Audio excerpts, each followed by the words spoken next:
of your demand for the Africa Climate Summit and Africa Climate Week. And as you may all know, the Climate Summit is being held in Kenya at KICC from the 4th to the 6th. And then the Climate Week proceeds all the way to 8th, from the 4th to the 8th of September. So all these events will be happening concurrently, and we want to ensure that women are properly equipped with knowledge on how to engage in the Climate Summit and what it is about, because we do not want to leave anyone behind. And this includes women, youth, and people with disabilities. Today we are with 3 speakers. I will ask them to turn on their camera. Anne Songole, Anne Tech, and Isaac Oindo.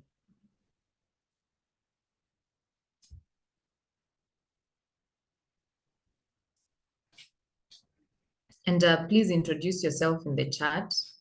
Tell us your name, where you're coming from, and the organization that you represent, and whether you will be at the Climate Summit and Climate Week. We want to know, and we want to ensure that you are properly engaged.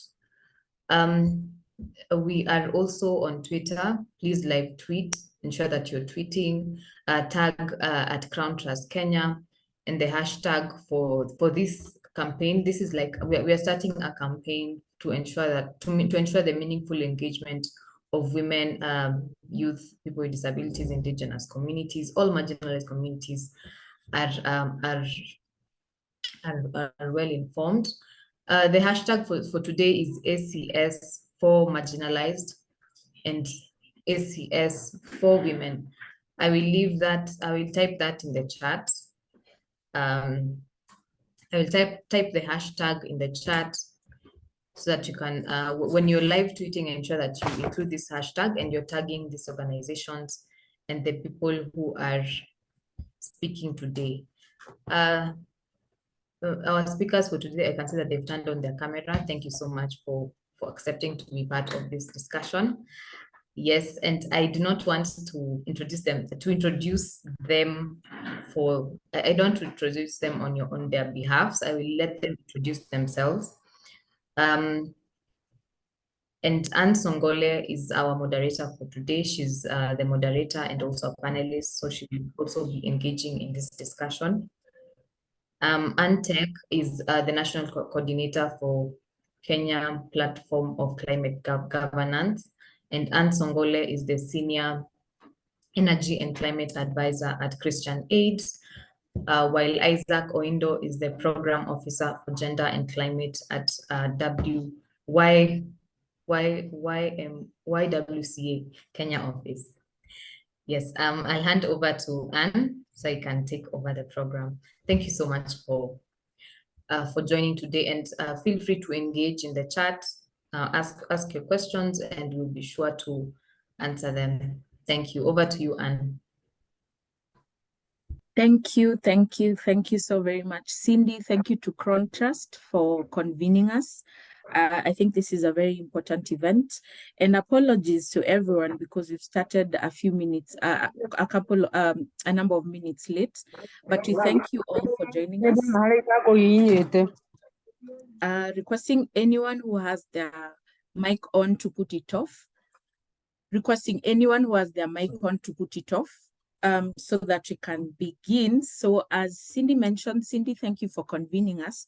As Cindy mentioned, we might not have an opportunity for each of you to introduce yourselves, but you could kindly just give your name and organization, where you're coming from, your country on the chat box, and we'll be happy to hear from you.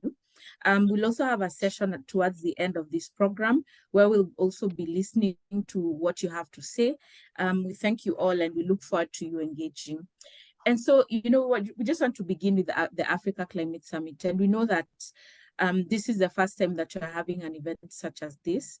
A number of people don't know what the summit is. They don't even know what the summit is about. Is the summit something that will be happening every year? Is the summit something that we only anticipate to have this year? Have we ever had an Africa Summit before. So I think it's important for us to note that no, we've never had an Africa Climate Summit before. This would be the first time that you're having an Africa Climate Summit. And there was a decision by the African Union. These were conversations that were had earlier, but early this year, during the February AU meeting, they made a decision to host an Africa Climate Summit. And I'm going to share a link on the chat box that talks about the objectives. And so what do we expect from the summit? The summit is an opportunity where African leaders are going to come and meet. There's going to be an Africa Nairobi Declaration. Kindly requesting you to mute yourself. I kindly request you to mute yourself if you've just joined. Right. So the Africa Climate Summit, there'll be a declaration at the end of the summit. Basically, what are we trying to achieve with this summit? We want to share knowledge and experiences. We want to speak about the realities of climate in our countries and in Africa in general. And we want to come up with a declaration. So the summit will have a declaration, and beyond that, there'll be a lot of financial decisions that are going to be made during the summit, and a lot of financial conversations, and of course, a number of commitments and partnerships. So the summit will be held from 4th to 6th of September. And beyond that, the summit is being held during the Africa Climate Week. And what is this Africa Climate Week? So the Africa Climate Week is one of 4 regional weeks that are usually held across the world. So it's happening from 4th to 8th of September.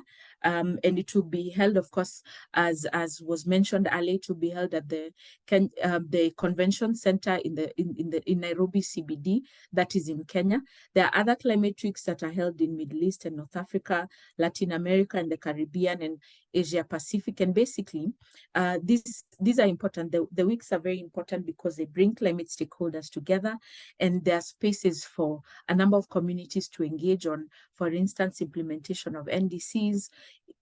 These are the nationally determined contributions, which show the greenhouse gas emission commitments that countries have made, the reduction commitments, the national adaptation plans, sustainable development goals, and others.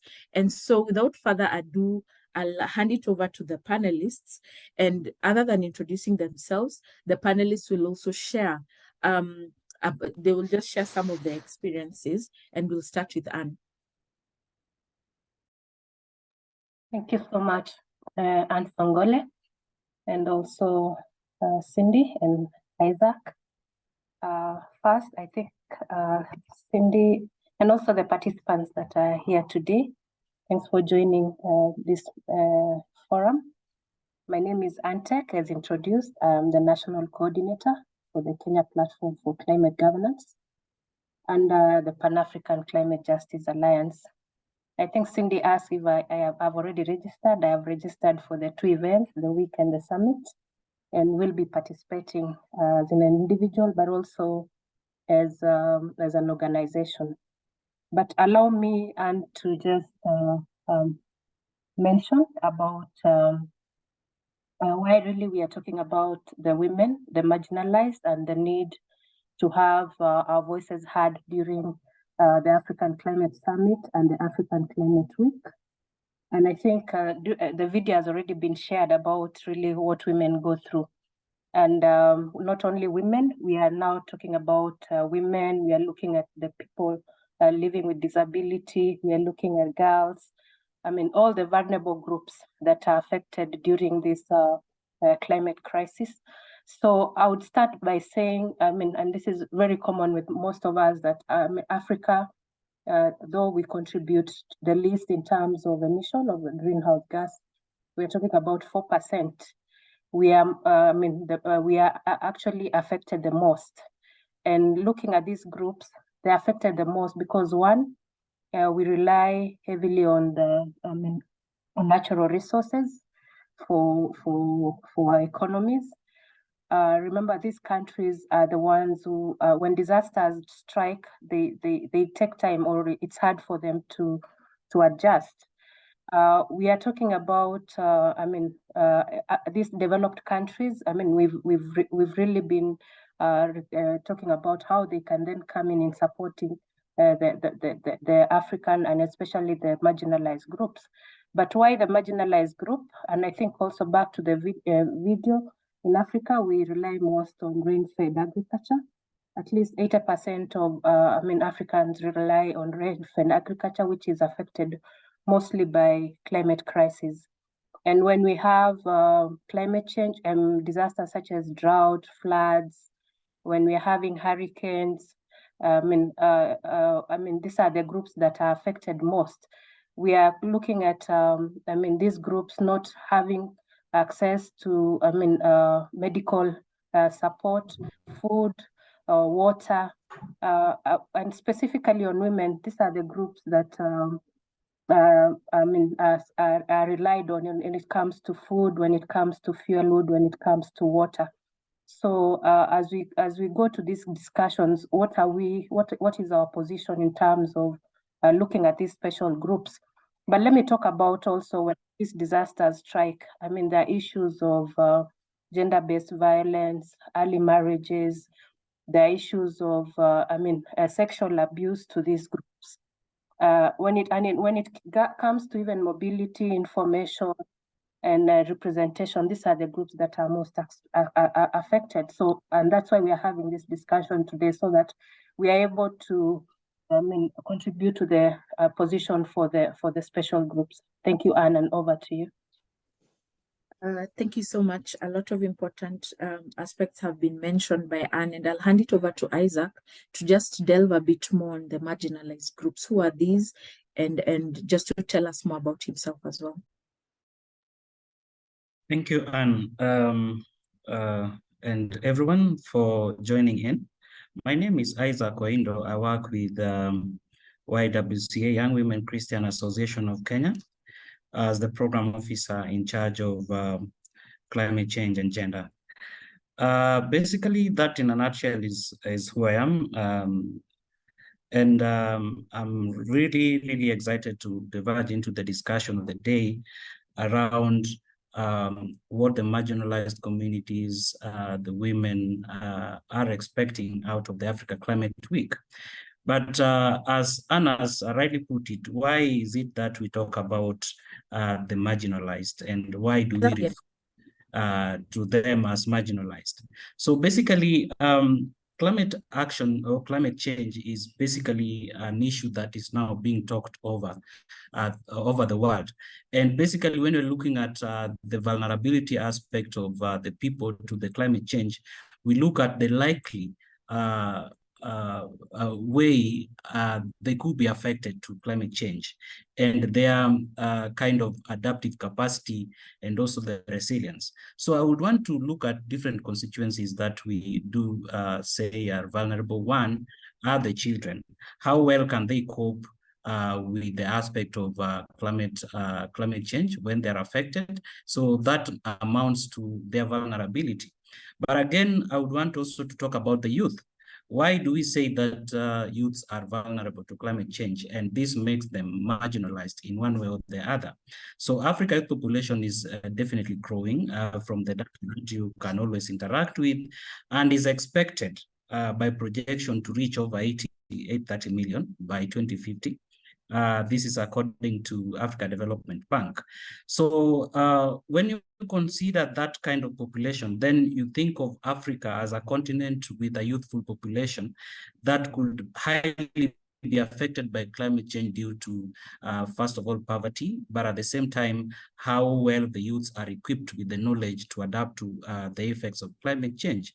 But over a period of time, Africa youth continue to be sidelined, or they are underrepresented in the negotiations or post-Paris climate dialogue processes, and one of them being the Africa Climate Week. And now, recently, we now going to have the Africa Climate Summit. So most of them are still, their views are not properly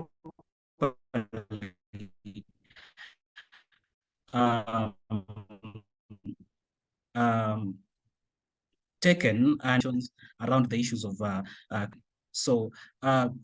despite women being being highly affected by climate change in the continent of Africa, they play a very crucial role in climate change adaptation and also mitigation.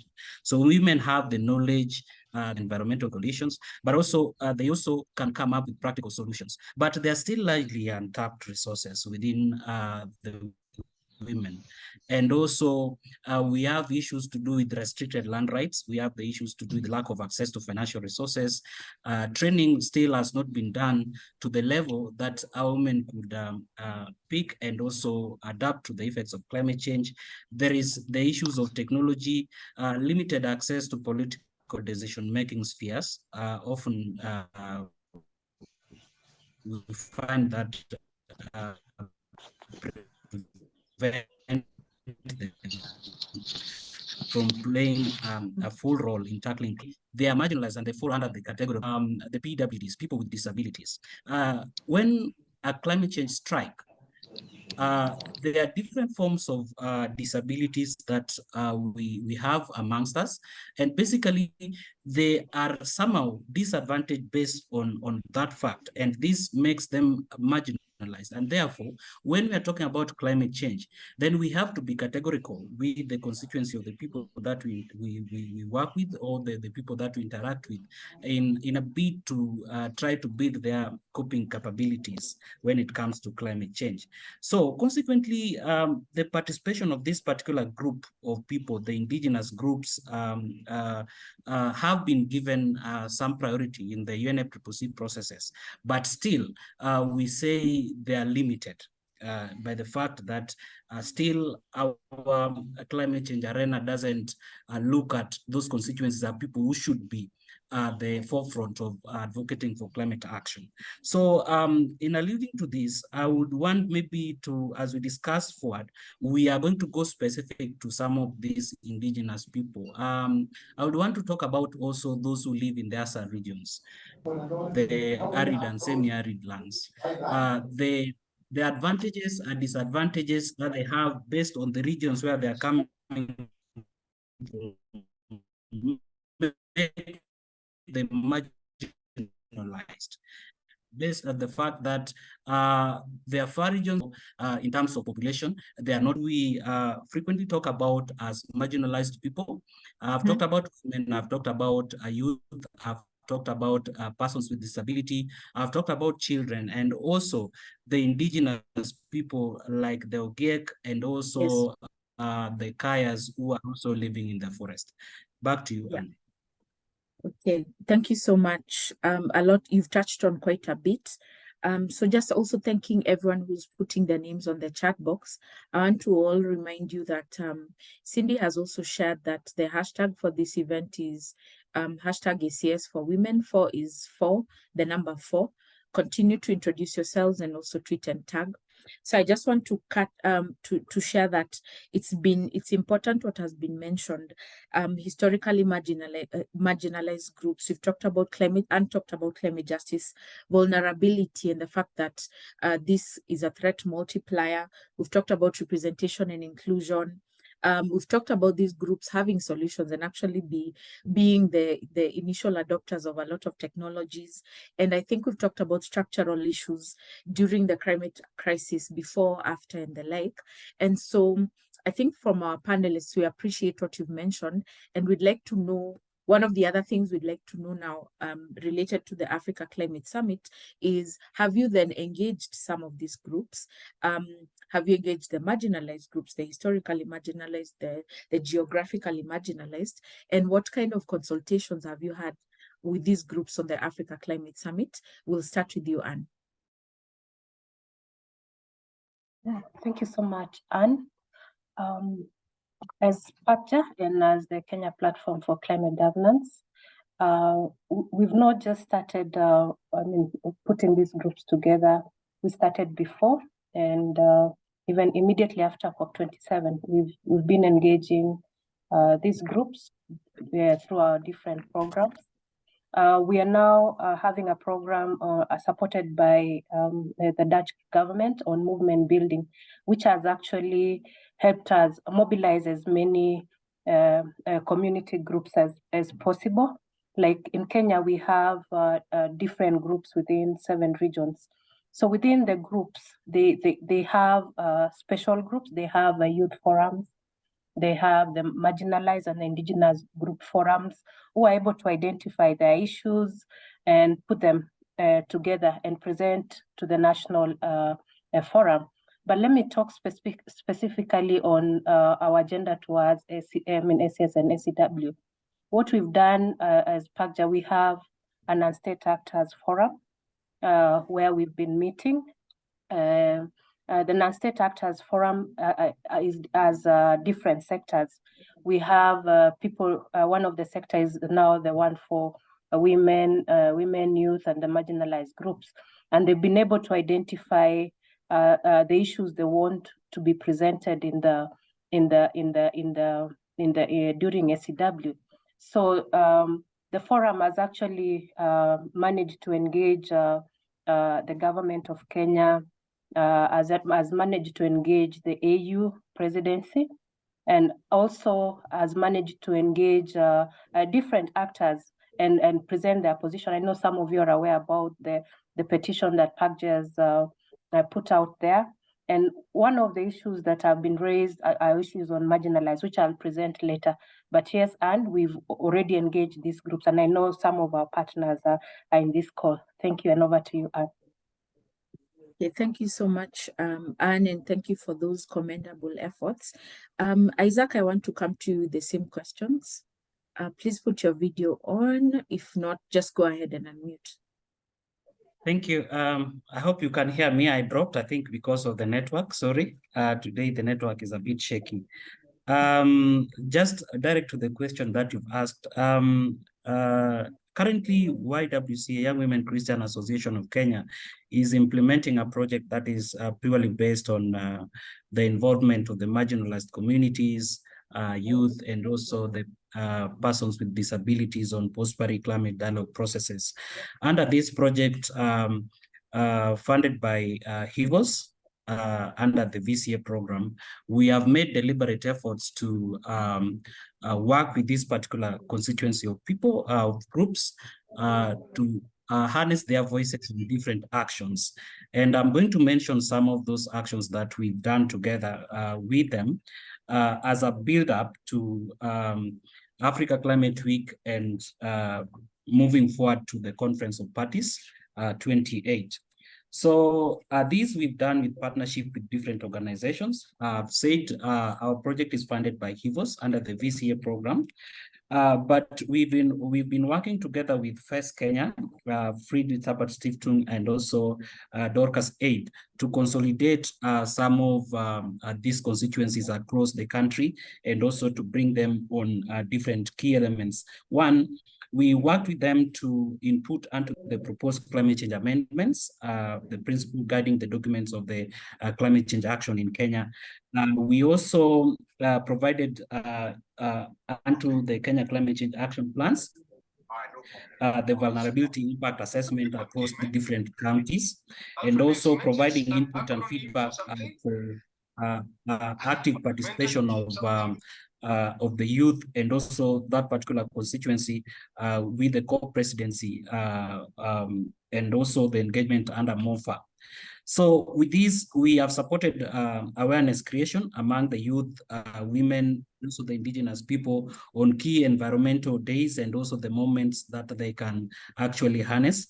But we've also done mobilization and training of the youth on key post-Paris dialogue themes, including but not limited to carbon markets and also carbon financing, etc. We have also done supporting the collection of voices of this constituency, that is the youth, women, and also the indigenous people, for input into the third generation of the National Climate Change Action Plan 2023-2027. But during that process, we had in mind the agenda for the Africa Climate Summit and Africa Climate Week. So we deliberately been picking the asks and also some of the demands that they have and how they envision the Africa Climate Week and Africa Climate Summit should look like. And these are some of the points that I'll be presenting as we move forward and to see on how we can even give them more strength to advance their voices further. Thank you. Okay, thank you so much. And so we appreciate, I think, Isaac, I've seen someone from FEST on the chat box, someone called Vivian. You're welcome, Vivian. And I've seen Linda on the call. I've seen people from groups. The ED of Contrast is also on this call. We appreciate you all. And I've seen Victoria as well as Galgalo from Marsabit. So thank you all for joining. And we hope that you're finding these discussions useful. So I think we've talked about what the summit is, when the summit will be, we've talked about the consultations. And I think it's important then to hear what the results of these consultations are. I would like to appreciate that everyone on this call is also welcome to give some of their positions if they've not been part of these processes. But for now, let's hear from Anne, who's talked about an State Actors Committee that has been meeting for quite some time, to just give us some of the key positions, especially with regard to women and the marginalized. Go ahead, Anne. Thank you, Anne, once again. In terms of the non-state actors position, and I would request for some of you who agree with the position to sign up. I'll share the link through this chat. One is first recognizing that concerns and the impacts of climate change, especially to the African continent. I think we are just saying that there's so much that is happening in terms of the impacts of climate change, and also acknowledging the fact that the developed countries have a bigger responsibility in terms of compensating the developing countries. Also, looking at historical, injustices or caused by this, especially in terms of the need for fossil fuel and the issues of fossil fuel. Also, we recognize that in terms of what was done in the past. The fact that also this position is a build-up towards the COP28. What are we going to tell the COP28 process? So it's actually a build-up towards the COP28, which will be in December. But also, I'd mentioned before that we've engaged different bodies, including AU, the government of Kenya. We've engaged the Climate Change and Development Initiative, the CCDA, towards this process. But allow me to go directly to the asks and the concerns for this forum. One is that we are recognizing that Africa is also a country which is sovereign and should define our own energy pathways. I think our demands are also a lot on issues of energy. Then the second one is also that the energy transition should be aligned to the AU agenda of 2023 and the SDG goals and also the Paris Agreement, and then to ensure that these energy goals contribute to poverty eradication, social justice, human development, etc. And to this, what is relevant to this conversation today is that the process should be participatory and inclusive and engages different actors, especially women, youth, indigenous people, and the marginalized groups, especially in designing, implementing, and monitoring energy transition policies and projects. And also, we are looking at issues of ensuring that development of local capacities, skills, and innovations, and regional cooperation. Then the other thing is also addressing the issues, and I'd mentioned, of historical injustices and inequalities, which resulted from exploitation of fossil fuel in Africa, and also the issues of ensuring that there is access, affordability, and reliable modern sources of energy.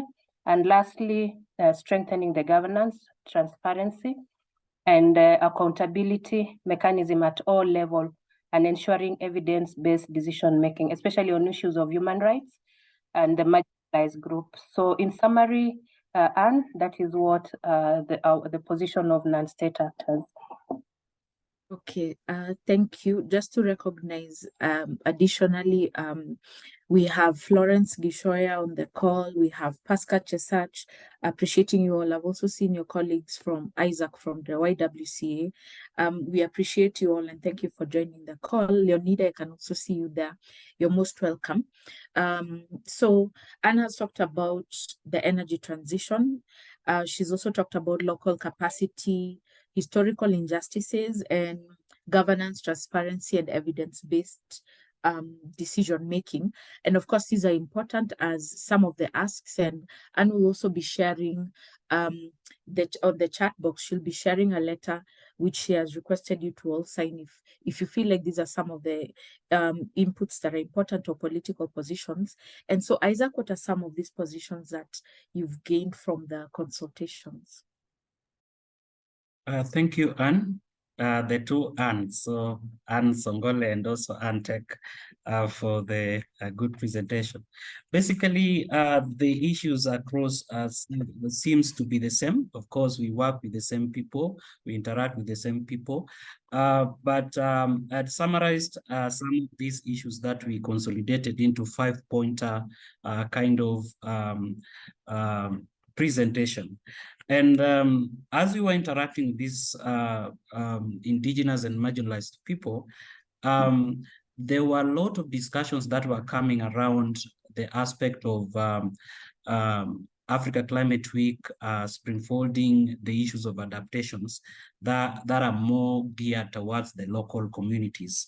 And looking at adaptive capacity of the communities under Article 7 of the Paris Agreement, they are looking at how to enhance adaptive capacity, to looking at the aspect of strengthening the resilience of the communities, and also the youth and women.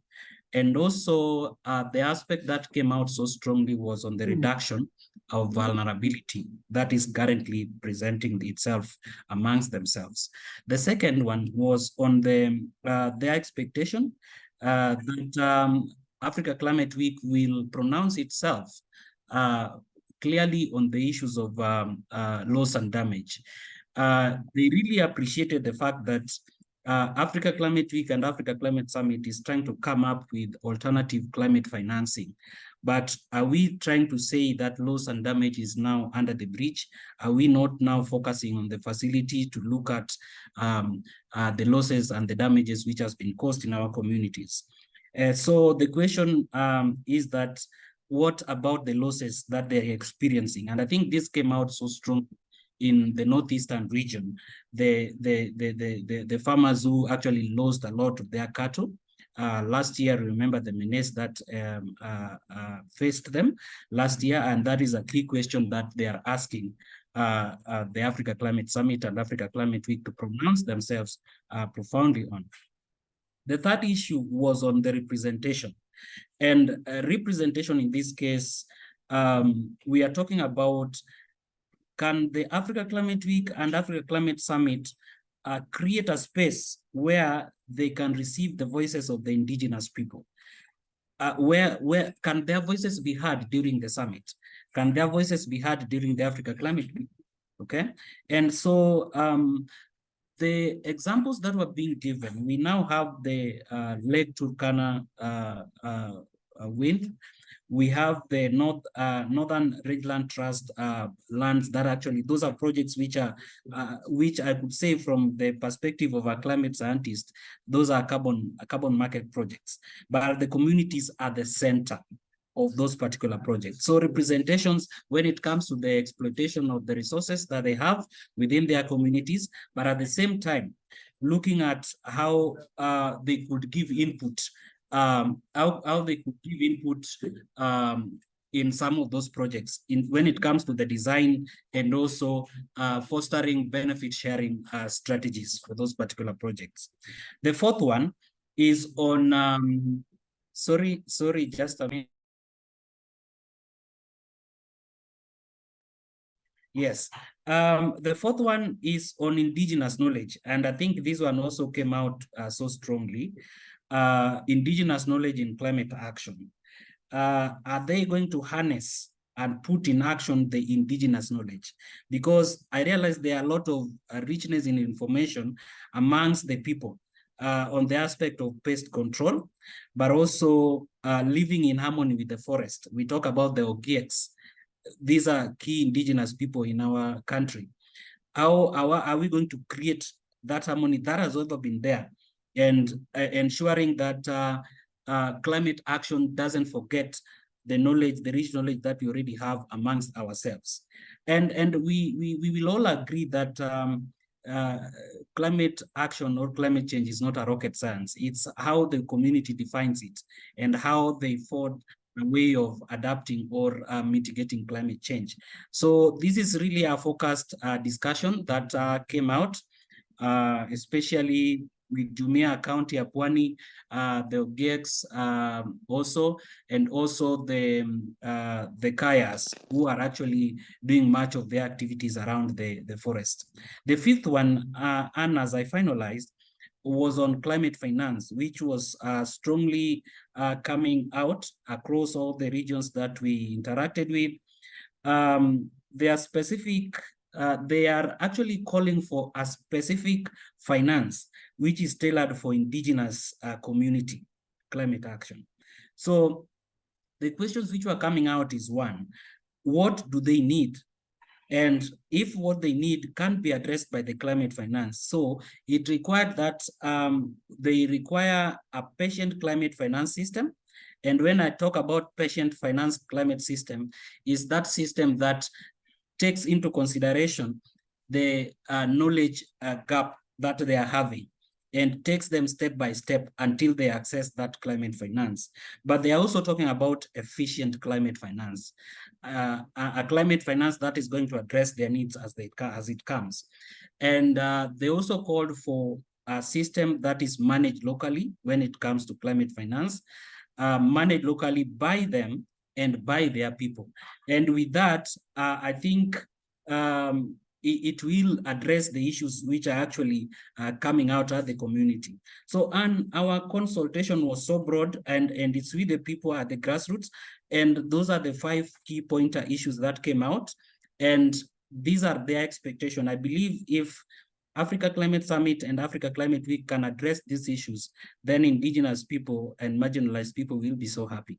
And we are looking forward to even raise our voices further on these issues that they are concerned with. Thank you. Thank you so much, Anne and Isaac.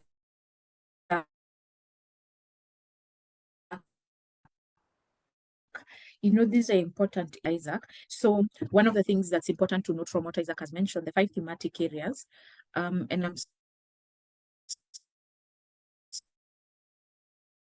sorry, I hope you can hear me. And your Fourth is knowledge. And you can repeat the. Okay. Yes, I can hear you. All right. So I'm really sorry. This Wi-Fi issue, I don't know what to do about it. Bandwidth, we call it bandwidth.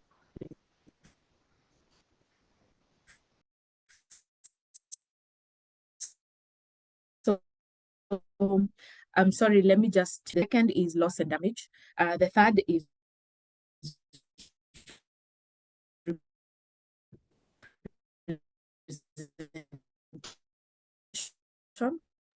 And it seems your network is now going from bad to worse. The fourth is knowledge. Can you now hear me? Yes, we can now hear you. We hope you will not be lost again. Okay, let me, I really apologize for this. Let me put off my camera and see if that will help. I hope you can now hear me, and I'm very sorry for these panelists and participants. All right, okay, thank you, Flora, thank you, and thank you, Isaac. So 5 thematic areas: adaptation, loss and damage, representation, knowledge, including indigenous knowledge, and climate finance. So these are the 5 key areas that Isaac has mentioned. I hope you've been able to hear me, Isaac. Yes, we can hear you loud and clear here. Okay, that's great. And just a recap on also what Anne mentioned as the 5 thematic areas, on the thematic areas for the non-state actors: energy transition, local capacity, historical injustices, governance, transparency, and evidence-based decision-making. So we want to hand this, this is a session now to hear from you. As we mentioned earlier, we do appreciate that you have a number of people on the call who have also been part of some of these processes and who've also developed some of the positions that they want to push forward at the Africa Climate Summit. And so we wanted to just get, if you can just lift your virtual hand up and we can just hear from you. Can just raise your hand. Yes, I think we'll start with Monica. Monica, please come in. Thank you. I want to thank Anne and Isaac. This is very, very good news for us, especially now that we are representing the voice of indigenous people. Good morning from Baringo, Kenya. And from the video you guys have seen, this is the reality. Actually, we're just wondering what are these loss and damages and how will we get this compensation, because the climate change information is not even in our language. We don't even understand. Even the UNFCCC process, the NDCs, the National Climate Change Adaptation Plans. Currently, we are having a climate change act in all our counties, but we don't even have, we have not even been given an opportunity as indigenous people to engage in this policy. So I'm just asking and curious, how will we be represented in the African Climate Summit? As we speak now, we have so many actions going on. My president is talking about 15 billion tree planting. I guess this is more on carbon trading and carbon business. And of course, the likes of, sorry, there's a motorbike passing, the likes of NRT, they're doing serious carbon trading in indigenous land. And how can communities engage and ask for maybe CSR? Because of course they know what to give the communities. So again, where is the voice of indigenous people? Another question I'd like to ask is about where is the voice of indigenous youths in this conversation? Even the application itself, even to attend the climate summit is difficult. They're using digital, even getting those badges to go in. Where do we have the representation here of indigenous youths going forward? Because there's so much coming in. We have upcoming COP28. After this, there will be another African summit in 2024. But are we having solutions yet? Even the agreement first. Do we have solutions for this? So my big questions to you will be attending the summit. I might not come because I've not got an invitation. How is the voices of indigenous people? The damages for 2023 will come, 2024 will come. So are they going to pay us? And if they're going to pay us, what is the take and what is the agreement? Thank you. Thank you so much. Pertinent questions. And for those of you who've been following the Loss and Damage Fund, so just quickly to mention that, you know, the UN Framework Convention on Climate Change, which hosts the COP27, the COP conferences, they're at the moment having discussions about the Loss and Damage Fund, you know, a number of technical discussions. And so I think it's important that you've mentioned that, Monica, and the fact that, you know, for women, it's more, for women and a lot of the marginalized communities, it's more than just that, you know, can we get the fund? It's also, we're facing the losses and damages now. What are you going to do about our damages now and our losses, and what next? You know, we need to be futuristic as well. Will the summit meet some of these requirements? Will it, is it possible for us to attend? So I know a number of you posted on the chat box that you are attending the summit. I would like to hear from any one of you about your experience at, you know, who is attending the summit and wants to come on board. And if you don't have anyone at the moment to speak, anyone can just raise your virtual hand at the bottom where there's the icon called reactions. But if not, maybe we could first of all hear from Isaac and Anne about their thoughts about the representation of women and a lot of marginalized. Just quickly to mention that the minister mentioned that about 15,000 people have been registered. They were registered by the deadline of 25th of August. So, Anne, do you want to come in?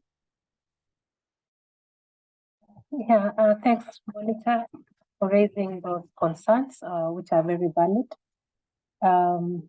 One, I mean, I think you mentioned, I mean, even the understanding of the processes, the termination, I mean, the terms, what loss and damage, UNFCCC processes. And I think that's why we are having this discussion today, that we want to address these gaps, including even the capacities for the indigenous groups to understand what climate change is, what is loss and damage, what is adaptation, what is mitigation.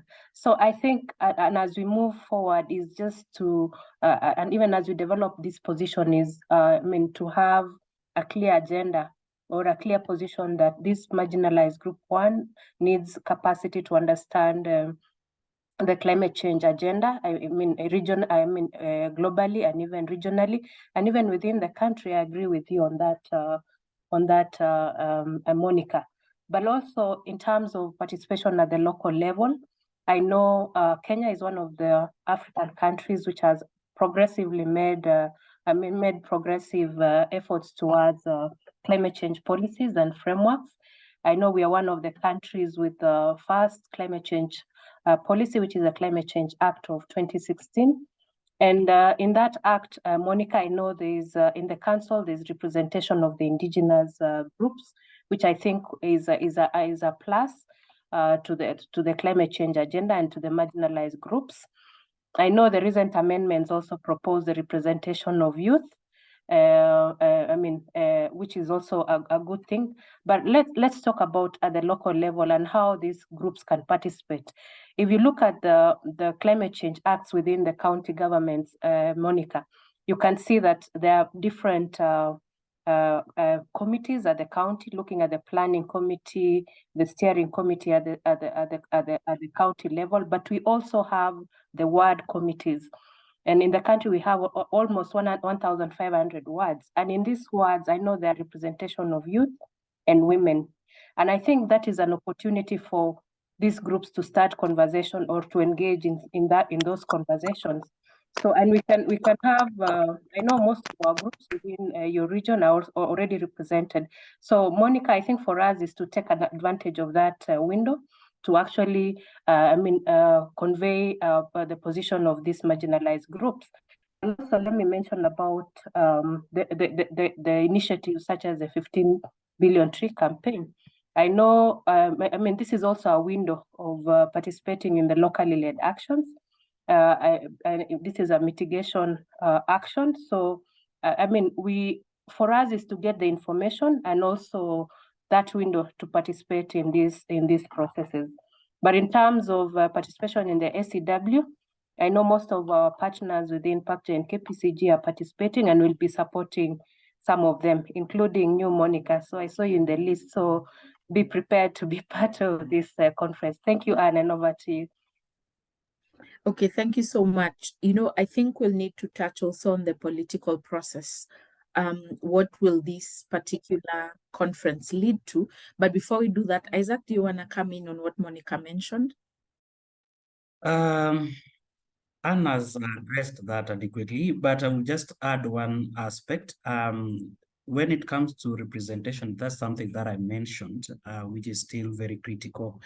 Leave alone in the development of programs and projects in the community, but also participation in these key events like Africa Climate Week and Africa Climate Summit. But I will mention that we had close to 2 ministerial dialogue, one with the ministry led by the CS itself. And we presented this issue on the accreditation to participate We were assured that the process would be made easy. We saw that in the final stages of the registration. The process was made a bit easy, but at the same time, it was not properly organized. That was part of the advocacy that we carried forward with the discussion with the ministry.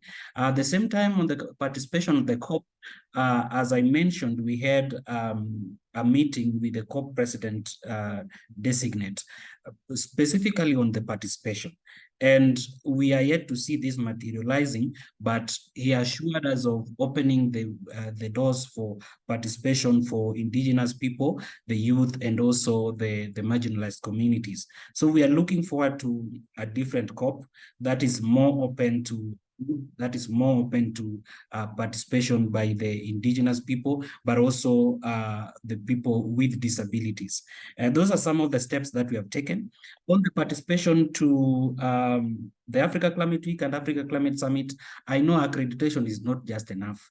There is the aspect of financial assistance, which I think some of the assistance is what Anne has mentioned. We will as well support some participation of the youth and women in that process. And I believe some of the members who have joined in this discussion will be beneficiaries of such kind of initiatives. And we encourage those who are also listening to us to support as many as possible, so that the representation and the voices of marginalized communities should be heard during the Africa Climate Week.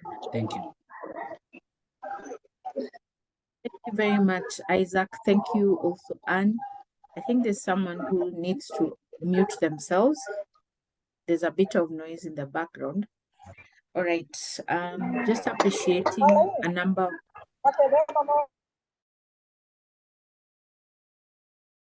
Okay, all right, thank you for that. Thank you, host, for that. So there's a question on the chat box, but I think before we go to that question, it would be important for us to kind of just share, just briefly, Anne and Isaac, what is this political process around the summit? It's a political process, and so what do we anticipate? We know that there'll be a meeting of the Committee of African Heads of States on Climate Change. So what do we anticipate is part of this process that will lead towards COP? So let's start with you, Anne. Yeah, and there is already a number of political processes, the one you mentioned on the heads of state. So I think for that process, we are looking at each country's position to firm up the region's position towards COP. But also, like PACTA, we've engaged the Pan-African Parliament. So we are also looking at engaging parliamentarians towards developing an African position, especially looking at the policy dialogues towards the COP, and also having an African position towards that. But outside the heads of state and the parliamentary groups, we've also managed to engage regional bodies.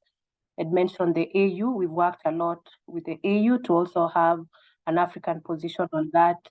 We've engaged the East African community. We've engaged IGAD, and all these other bodies. But in the sense that as we engage, we're able to communicate our position, not only as non-state actors, but also specifically on what the indigenous groups, the marginalized group, the youth, the people with disability have in terms of the climate change agenda. So basically, that's what we've been able to do, Anne. Yeah, thank you so much. I'll keep my camera off to preserve my bandwidth. Isaac, do you want to come in for a minute or two? Yes, thank you. In addition to what Anne has mentioned, our key interest is on how the Africa Climate Week and Africa Climate Summit would shape the position of Africa in COP28, and how the key issues that we think would be so useful to the process would be very key. in shaping the agenda for COP28, because that is basically what the Africa Climate Week should be doing over the years. But we haven't seen that for the past years because still there are disjointed kind of efforts in that. In our own capacity, we try to engage the Senate on these issues that we have been addressing concerning the marginalized community, concerning the minoritized communities. So we work together with the Senate Chair of Environment, that is Dr. Steve Lelengwe, so that we see how to even shape the discussions in the Senate regarding some of the policy aspects and how to even champion that as a way of lobbying, because that was our approach for lobbying. And we are looking forward to see, the agenda around scaling high impact finance for Africa, which has been put as one of the parallel interventions during the Africa Climate Summit, and how our inputs will inform that even moving forward. Yeah, so that is what we have been working on regarding the high level engagement or political process in the Africa Climate Week and Africa Climate Summit. But there is more into what we should be doing as an advocacy angle from different communities, groups, and also organized group like KPCG, KCCWG, and also other organizations to come on board also to push this agenda moving forward. Thank you, Anne. Okay, thank you so much. And I know there'll be that meeting of the Committee of the African Heads of States. And I know all of the processes that you're talking about are going to feed into the positions. And we know even before COP, there'll be a country position development meeting in November, probably. So I think it's important to just have that in mind as we think about all of this.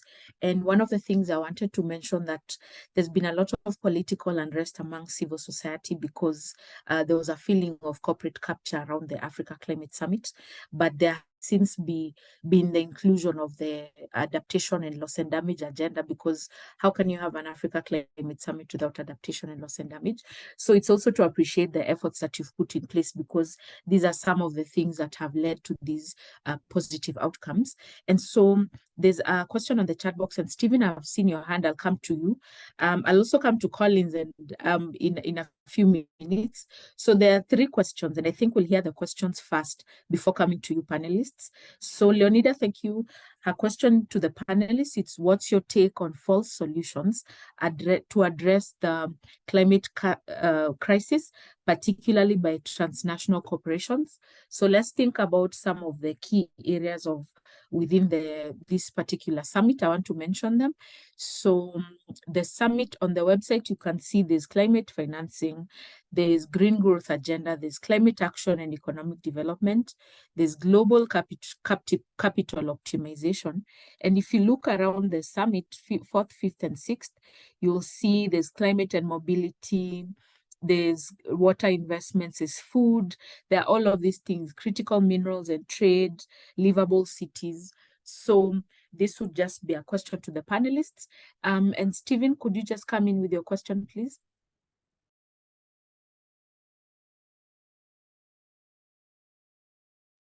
Thank you, moderator. I think for me, I'm coming from participation, meaningful participation angle.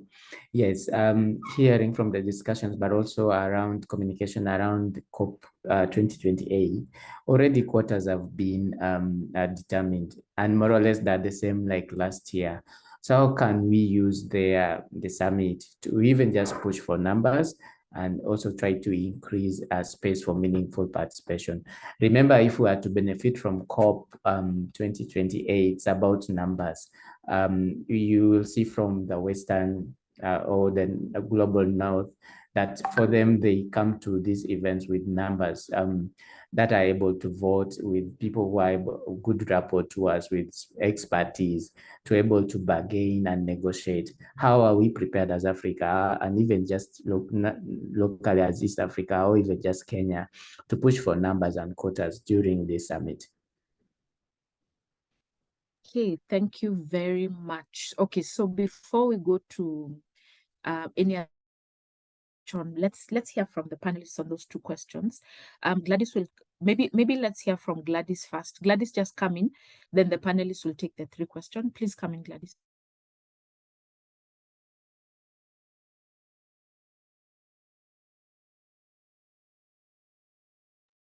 Okay, I hope you could hear me. I've put off my camera just to preserve my bandwidth. Gladys, come in. You've unmuted. Thank you very much. I'm asking this on behalf of persons with disabilities in terms of participation and inclusion. We have said that we are trying to be deliberate, to make deliberate effort on inclusive of including persons with disabilities in these conversations. And I'm just wondering, how much have we done? Because like in most meetings, like in this meeting, I can't see a sign language interpreter. A blind person may not be able to follow very well in this kind of a discussion. I don't know what efforts or deliberate efforts we are taking to make sure that the information that we are having, the conversations we are having, are accessible to persons with disabilities. Okay, thank you so much, Gladys, for that. Very well noted with apologies. So Anne and Isaac, will you take those three questions? Let's start with you, Anne.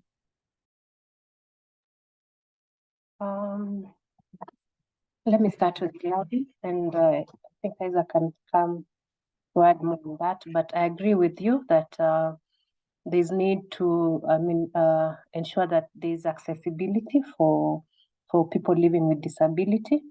And I think in future, even when you're organizing such forums, we'll need interpretation,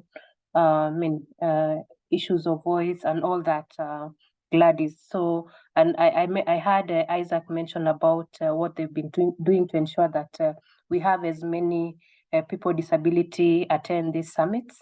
So I think it's also a push for us. I think for you, Gladys, is really to work with these organizations to ensure that that is done. So we also need to put a lot of efforts towards that. We are happy to work with you on the same. In terms of numbers and pushing for meaningful participation, I agree with you, but let me take you back also to most of the COPs. I think African countries have been highly represented, looking at the past few COPs. So I think it's about really what we are going, our African position as a team, and also having technical teams participate in those processes. So I know in most cases we are divided, in terms of our positions. So it's not about numbers, but actually what we are pushing for and having those expertise in place. Then on the first question about false solution towards addressing climate crisis, I agree with you, there are many. I know one of the issues has been the issue of insurances. So people are, taking advantage of insurances to address climate crises, yet in that terms or in that form, they are making money.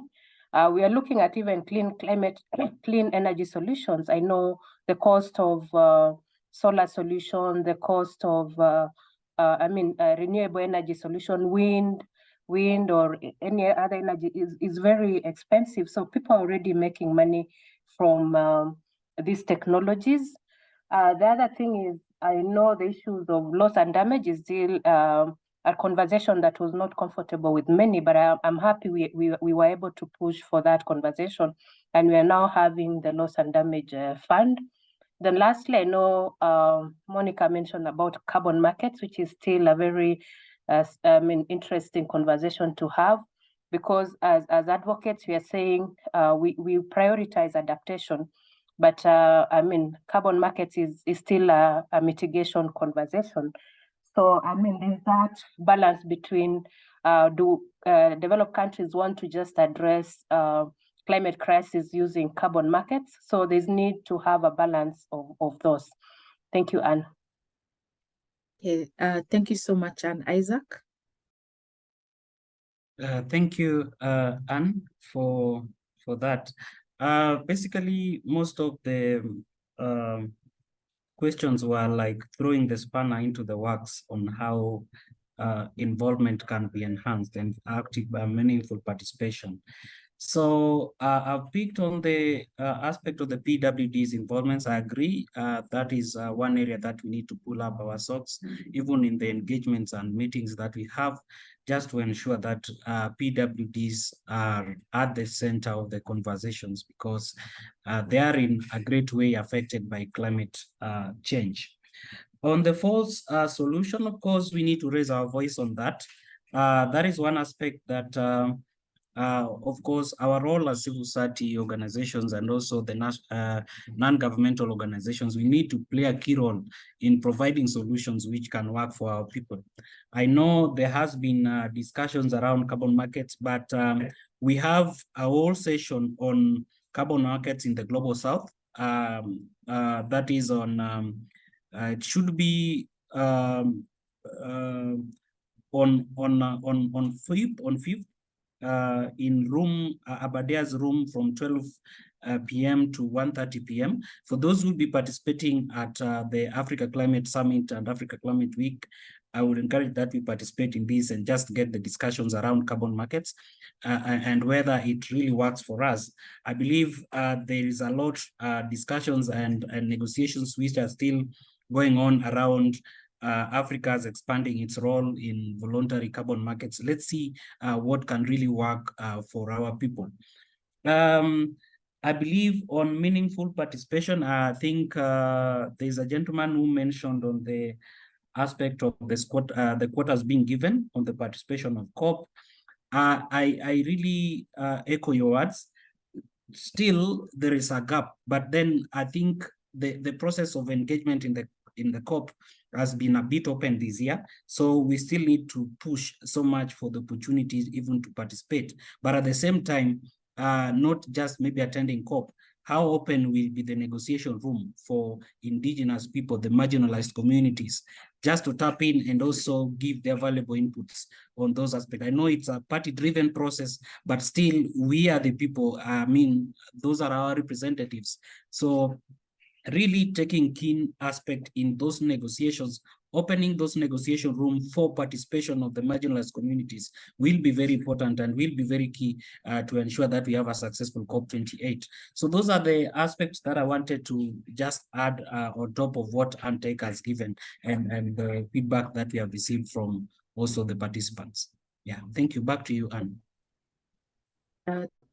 Thank you so much. Very important to also note that this year for COP, you have to, for every accrediting organization, you have to kind of show the relationship, demonstrate the relationship that you have with any participant that you accredit or you register. So that's also a good and useful thing. And we'll be able to know, there'll be a lot more nuance to the data of participants. I'm saying thank you, Balkisa just mentioned on the chat box that no one should be left behind. Let me just go up. No one should be left behind.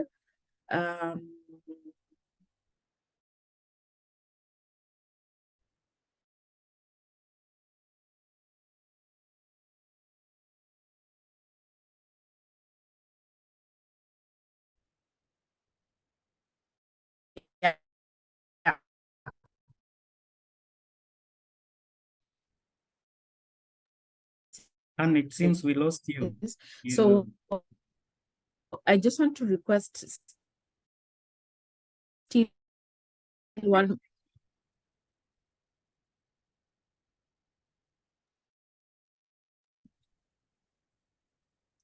Isaac, can you now hear me? Yes, we can now. I think the video is a bit interrupting, but it's okay now. Yeah, I think there are many people who are using yeah, sorry about that once more, colleagues. So there's someone also from Miriam, thank you, from Taraka. She's the coordinator for Contrast, and she's the director, Taraka Invention Circle, CBO.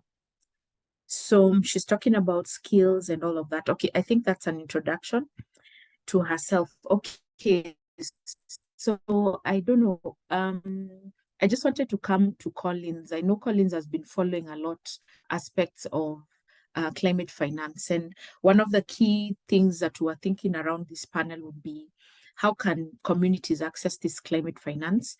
And on top of the positions that we've mentioned, what do you have to say about this, Collins, from your view?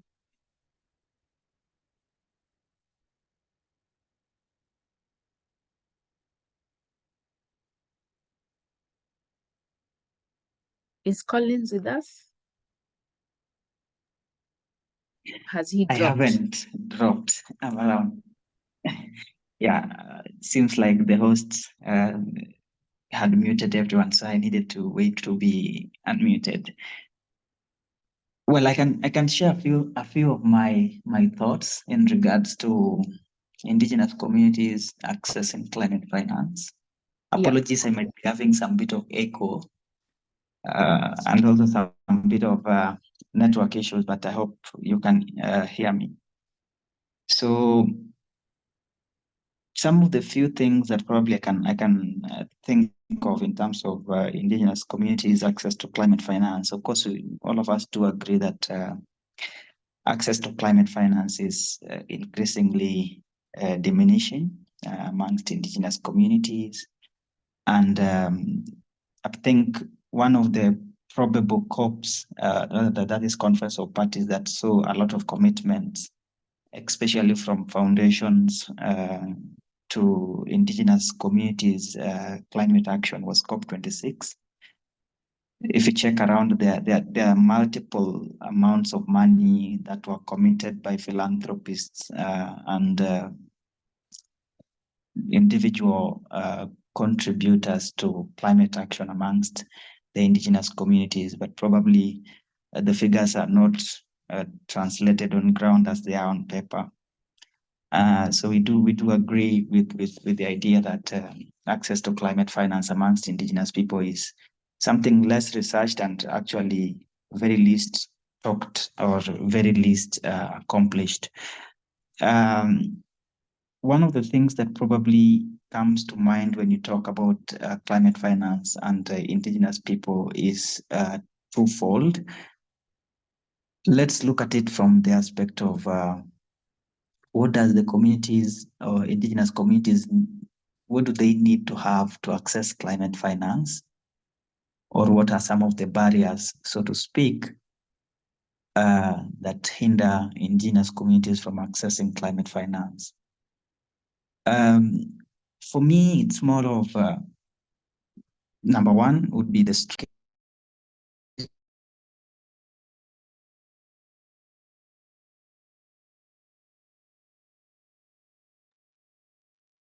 most of the climate finance guys float around fit for purpose, and so on and so forth. Indigenous communities, I think, need less much of what we are speaking about, but they really, really need financing that is fit to their circumstances and the purpose they need it for. The question then we have at the back of our mind is that who has studied indigenous communities and known what they really need in terms of a structure and architecture of climate finance? My answer is good as yours, very few.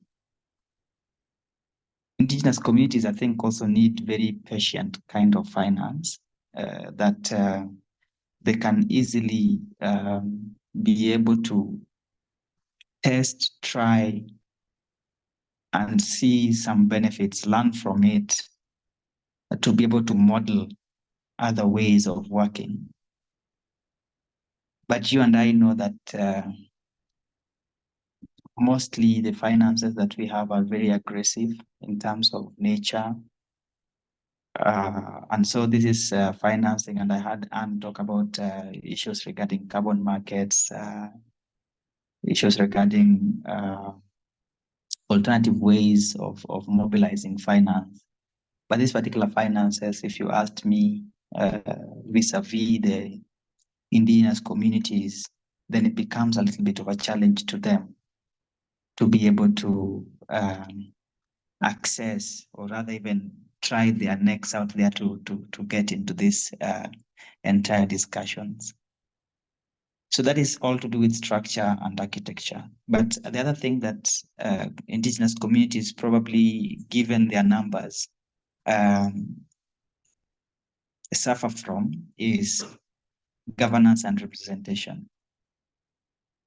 So if you look at the governance structures that are required to be able to meet the threshold of accessing particular climate finance instruments, I think it's much calling to the indigenous communities, to the extent that somewhat they may not be able to actively or competitively compete, if there's a word like that, in access to the climate finance available outside here. But so you realized, for instance, we are in Kenya, and an indigenous community such as the Dasnach in Marsabit, in terms of their representation and in the governance structure, say probably in the World Climate Change Committee, probably does not call as much as myself, probably seated somewhere in a governance structure in Siaya County, calling shots on what needs to be done where. So governance needs to be, initially, there are some communities that had the kaya, there are some communities that had some structures within the villages. If you go to Marsabit, for instance, they have what they call EMCs, Environment Management Committees, that are mostly selected amongst very indigenous and local communities. So these particular EMCs can be able to guide in terms of investments. They work very closely with the ward planning committees, but who amongst these particular counties think of similar structures? So that is also another big issue that I think indigenous communities suffer from when it comes to access to climate finance. And that is governance and representation. So they're not represented, and so when you're not represented, most English speaking communities will say out of sight, out of mind. There is the third issue, which revolves around capacity. And this is not to say that we don't have indigenous people understanding climate finance issues. No. This is just to say that sometimes there is what we call procedural injustice, where someone just says that the community around such and such a place do not have the capacity to access this particular finance, which I think is not right. But well, let's talk about capacity. Access to a finance instrument such as GCF, for instance, requires that you are quite aware of, amongst others, the financing streams of GCF. It requires you to be able to understand when is the project being financed. It requires you to know the areas of GCF, the 8 areas of investment of GCF. It requires you to be able to know which one is micro, macro, and large projects. What is probably SAP, that is the approval of minor projects that go directly for approval. What are the stages? And you can tell that someone have just decided to dig deep and keep these ones under the table so that no one knows, and then denies a lot of indigenous communities access to specific finance instruments. And so capacity is not to say that indigenous people lack it, but I think it needs to be availed in such a way that access to specific finance instruments is quite easy for the indigenous communities. Let's take a case in point. I know most of us have really been also following climate finance. But if we picked one of us and asked them the process of approval of adaptation fund projects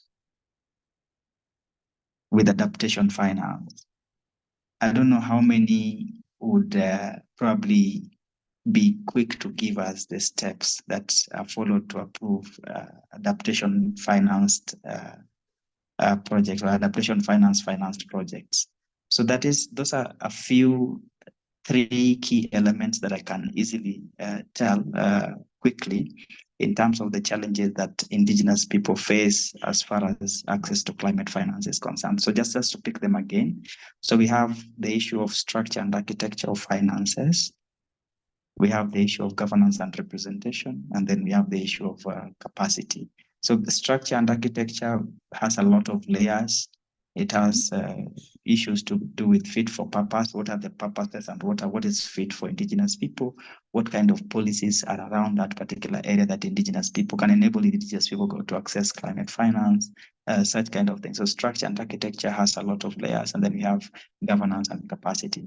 Thank you so much, Anne. Okay, thank you so much, Collins, our expert in climate finance. I hope you can hear me. Please confirm. Isaac, can you hear me? Yes, we can hear you. Okay, but let me just switch off my camera so that I can preserve my bandwidth for now as I mention a few things. Collins is an expert. Don't let him lie to you on the chat box. Okay, so of course, how can organizations who work with marginalized communities be part of climate finance? Then I think there was someone who mentioned, Alfred, that he's also of the idea that we need to have trust-based conversations when it comes to climate change.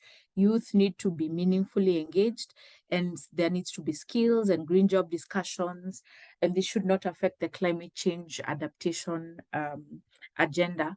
And so, you know, as we're almost at the end of this meeting, and one of the things that I also want to mention that's really, really useful, and thank you, Collins, for mentioning the issue of access to finance for Indigenous groups. I think we need to also mention that there's a challenge when it comes to women. We saw that last year during the COP27 negotiations, for those who are able to go into the negotiation rooms, it took a very long time for the gender decision to be taken. And even then, there was no political will to fund the gender action plan, even though the gender action plan, which is a product, of course, a number of you know it, it was discussed and a review has been done. The whole of last year, there was a review. So during COP27, when they were talking about, you know, financing the gender action plan, putting in place gender focal points in all countries. By that time, I think there are only about 34 gender focal points in all of Africa. And how are they financed? And the gender action plan is a very useful tool to kind of establish a lot of nuances, to monitor financing, to monitor a lot of actions. And we saw that last year there was no political will. So, you know, we could talk so much about financing, but if we don't have a tool for monitoring or tracking, it would be very difficult for us to do a lot of the tracking of this financing and to see how it's reaching the communities and to see some of the challenges that communities face in accessing it. And I think it's important for us to also mention that because of that, the Women and Gender constituency of the UNFCCC, it started a process of regionalizing its engagements. And so the WGC, which is one of the 9 constituencies of the UNFCCC, it came up with what is called an Africa Women and Gender constituency. And this Africa WGC is going to be launched ahead of the summit. That's on Sunday, 3rd of August. It will be a big event, 150 people. The Minister for Gender is expected to be there, and a number of key people will be there. So it will be a space where women will be engaging, women will be talking about their loss and damage stories. I'll be talking about the just energy transition, and a number of people on this call will also be there.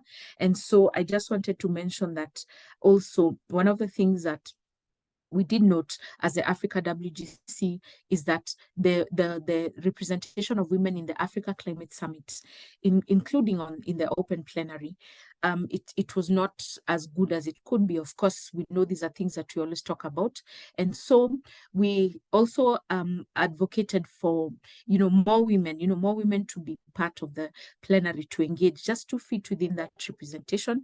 And of course, there's a big opportunity for us to also think about how we can be involved. And this meeting is one of them. And so I know there are many more events that we can all be involved in.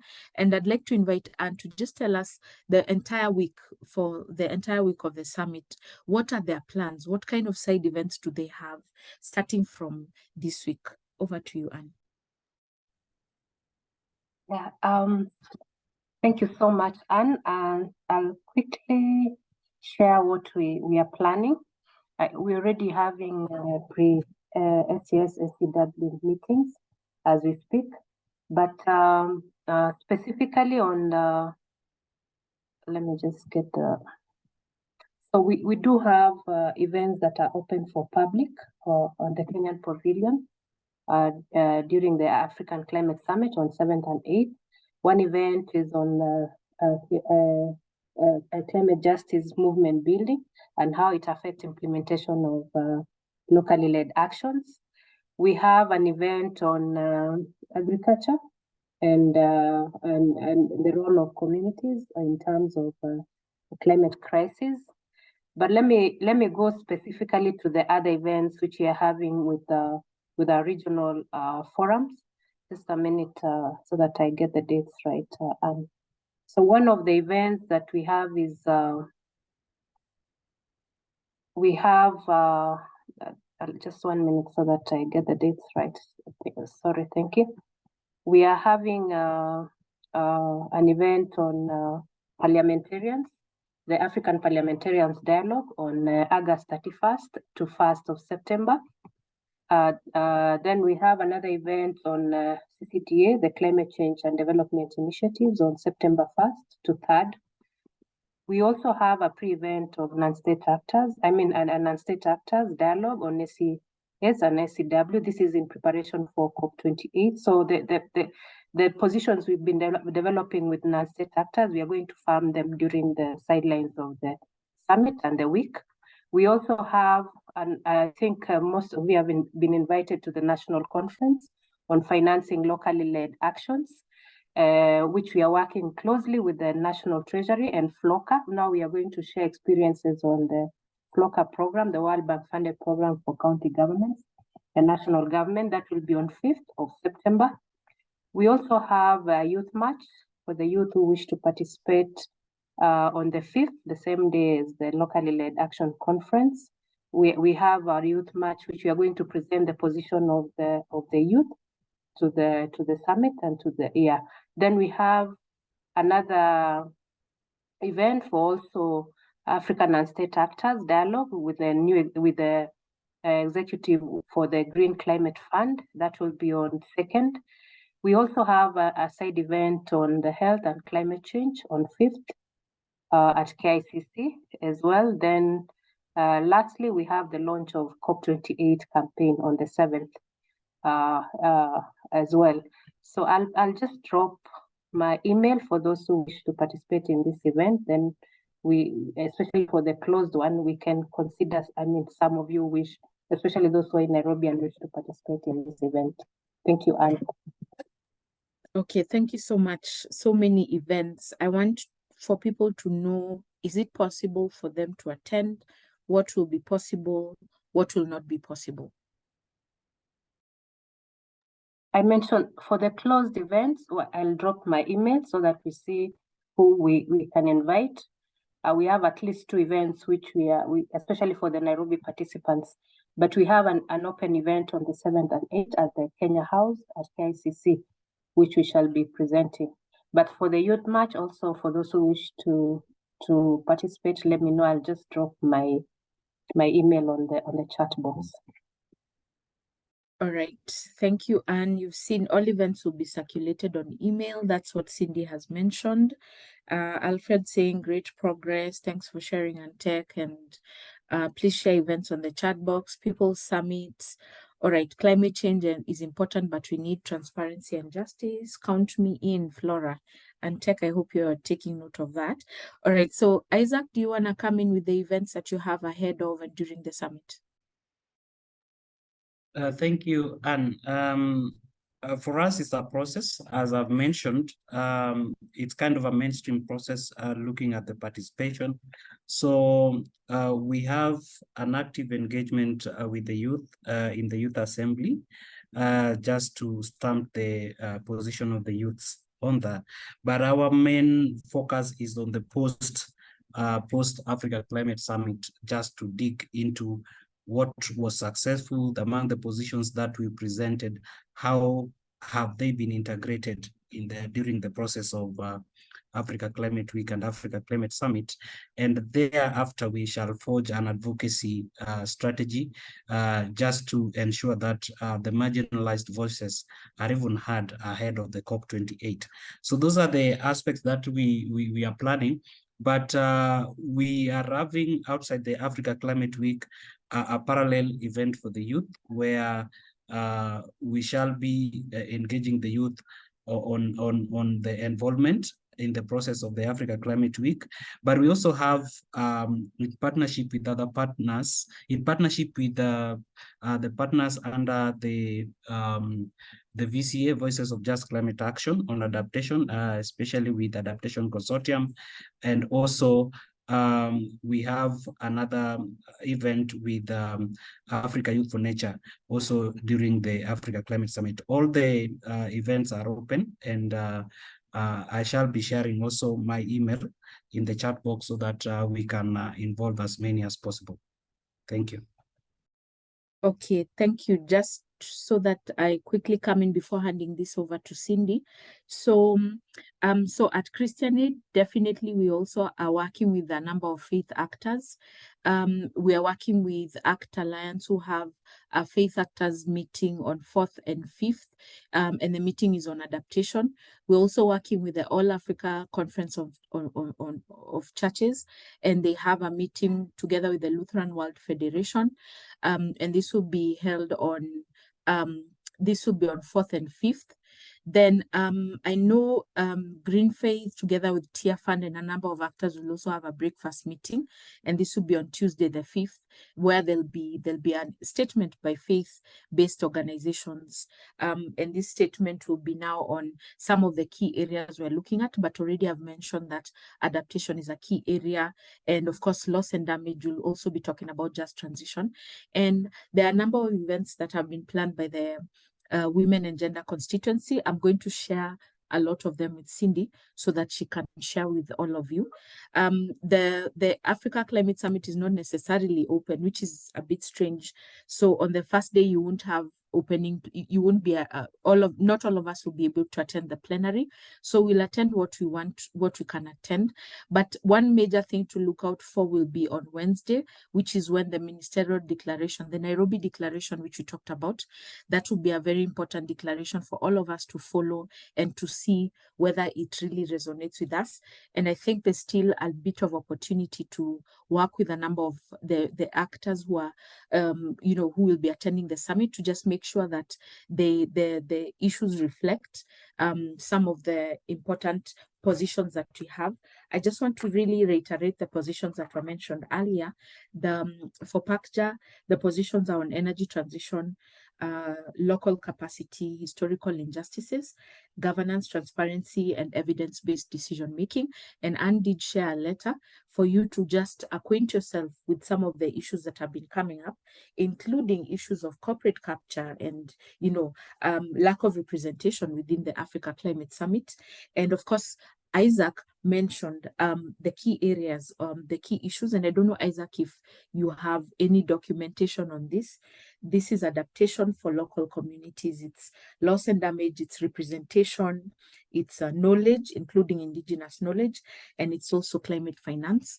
And I know a number of people even on this call have all of these positions. And where possible, we're going to share all of these with Cindy so that she can aggregate all of them and come back to us. So thank you. Thank you very much for this. For the People's Assembly, I think there are certain events. I'm not very clear on the event for the Africa People's Climate Summit. I'm not very clear on the events for those, but if I get any information, I'll come back to you on this, Cindy.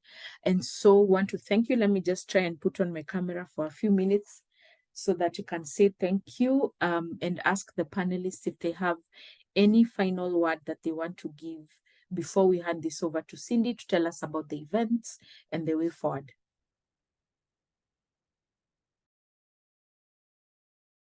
Collins has something. Okay, Collins, just go ahead as we go to, then we go to Anne and then Isaac.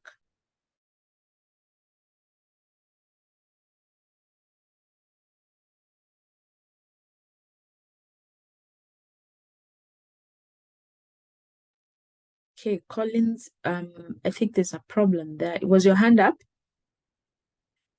Okay, let's go to Anne. Thanks so much, Anne. It has been a very interactive session. I've also learned so much.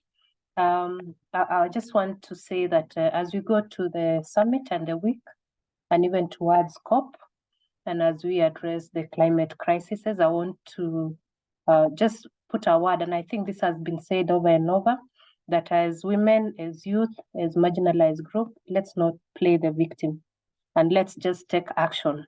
So I think in the past we've been saying, oh, we are vulnerable. Oh, I think it's time now that we stand for ourselves and really take action. I know people have been speaking on our behalf. We need to be the ones who are speaking for ourselves. Let's take action. Remember, Wangari Maathai said, my little thing is to plant a tree. What is your little thing in terms of taking action on climate change? So thank you so much, Anne, Isaac, and team. Thank you so much, Anne. Isaac? Thank you, Anne, the two Anne Songole, Anne Tech. Thank you, Cindy, and the entire organizers of this webinar. I believe this was useful just to broaden the perspectives of the marginalized communities on their take on the issues of Africa Climate Week and Africa Climate Summit. I believe, without mentioning, as Collins will put it, the corporate capture in these processes. So it's our time really to claim that space back, because this is in our land. It's our Africa Climate Summit and Week. We are we have the strength to claim back the power and advocate for our rights. So let no one intimidate you in any way. Let's go and also listen into the presidents. I know in the Africa Climate Summit, there's a lot of high-level meetings. Let's see which one is open and where we can challenge the status quo. Let's please, I'm not inciting, but I think we can have meaningful participation in those meetings and give our inputs, valuable inputs in it. So that's all that I would mention for now. Let's keep on interacting. Let's take a whole stock take, do the stock take of the Africa Climate Week at the end, so that we see what really worked and improve the process even as we head to COP28 in the UAE. Thank you very much. Thank you. I don't know if Collins will be given a chance to speak. If not, I hope this meeting was useful. I'm going to share on the chat box the Africa Climate Summit. Can I try to unmute Collins? Yes. I think I have some little rights on as a co-host. Let me try to look for him. Yes. That worked. Yeah, Collins. Collins are giving you a minute. Yeah. That worked. I mean, I'm just answering the question that is on the chat,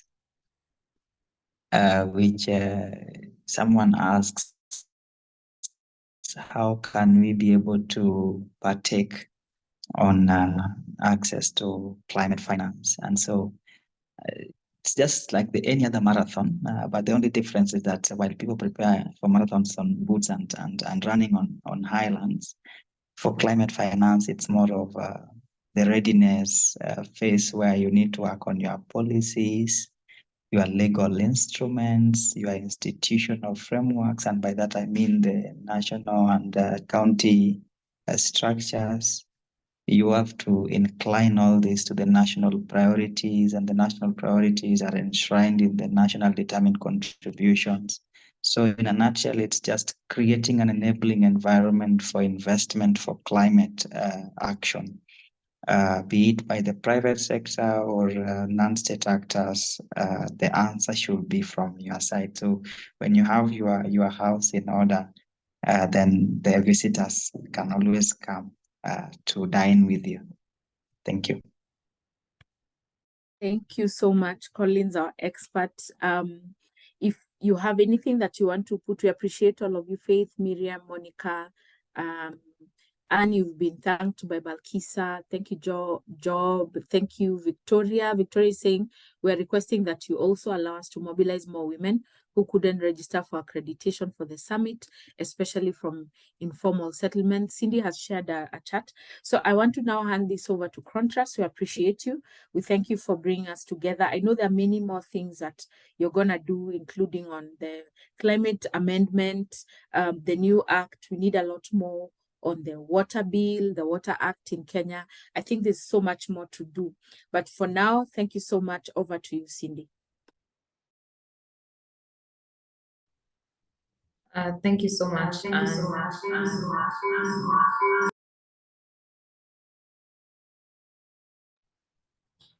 Thank you, Anne. Thank you to the two Annes, and Tech and Songole and Isaac, for being part of this discussion. It has been very helpful, and I have also learned a lot, and I hope the rest have also learned. And from the discussion, we have also seen the importance of engaging the Senate, engaging Parliament, so they can be able to shape our engagement. So we should not be talking amongst ourselves, but we also need to engage our leaders. And we also need, when you're doing your events, for those who will be having their side events, ensure that you are that there's accessibility for people with disabilities, if there's physical accessibility, and also if there is provision for, ensure that there's provision for sign language interpretation. And for our engagements, we also need to ask ourselves whether these rooms are like for the COP, whether how open are the negotiating rooms, because once they are open, we will be able to give our input. So the SCS should also deliver on that. And on climate finance, as Collins has said, as everyone else has said, the climate finance should be tailored to our specific needs, the specific needs of women, the specific needs of marginalized groups, and people with disabilities. So this has been a very helpful discussion, and I hope that you will be able to speak for those who are attending, especially for those who are attending the climate summit. You'll be able to speak for those who are not present. When you're there, just remember that you're representing your community and the needs and priorities of your community. As Anne says, we are no longer victims, but we are now the actors of this crisis. And as non-state actors, civil society organizations, women rights organizations, community-based organizations, we are now calling on to the government to ensure that when they're responding to the effects of climate change, they ensure that they are putting into consideration the principles of climate justice, because and human rights. I do not want to deliver everything that was said, because it was well said, and we are hoping that after this discussion, we will be able to meet at the climate summit. Please remember that Crown Trust is also, we also have a side event, and this discussion does not end here. We'll be unveiling the intersection of gender and climate change at the Kenya House Pavilion on 8th of September, which is the last day of the summit, from 9 to 10 a.m. So be sure to join us, as we'll be showcasing some of the work that we have done with regards to gender and climate change. We're also collaborating with the State Department of Gender, who will be showcasing the work that they have been doing on gender and climate change vulnerability hotspot mapping. This is something that has been ongoing in the past few months. So we want to hear from them what they have found out. And additionally, we are also, Crown Trust is also working closely with the Ministry of Gender and Affirmative Action to ensure that the Kenya Climate Change Gender Action Plan has been developed. And we are now in the preliminary stage. We are making consultations we're having consultations with stakeholders, with the Ministry of Environment, and the next stage is to reaching out to organizations such as PACJA, Christian Aid, YWCA, and other civil society organizations.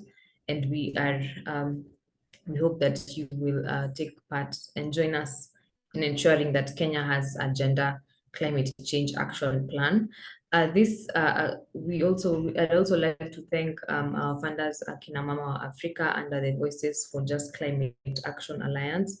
And we're also partners with YWCA, sorry. We are close partners with them under the VCA, Voices for Just Climate Action Alliance. This would not have happened without them. I will be sending out an email with all the side events that are happening at the Climate Summit. The side event at the Kenya House Pavilion specifically, because I can see that most of our events at the Kenya House Pavilion, and I'll also share another document with side events that are happening in the main, concurrently with the main events. So there are those that will be happening at the pavilions and those happening at other rooms. I will share that after this. And I will also add the letter that Antec talked about, so you can sign, because we need more of you signing onto this, and so we can push for it during the Climate Summit and Climate Week. Otherwise, thank you so much. I will also circulate the recording so you can listen before you head out to the Climate Summit. We are hoping to see all of you at our events, at our side events, to learn and know more about the work that we have been doing and how to continuously keep our governments accountable. Thank you so much, and thank you to our panelists, thank you to our participants and our audience for engaging with us. And we can continue this conversation on social media, on Twitter, on X, on Facebook, and we will see each other next week. Enjoy the rest of your day. Thank you.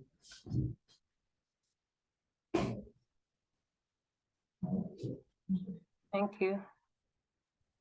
Thank you. Bye-bye. Thank you. No, I'm not.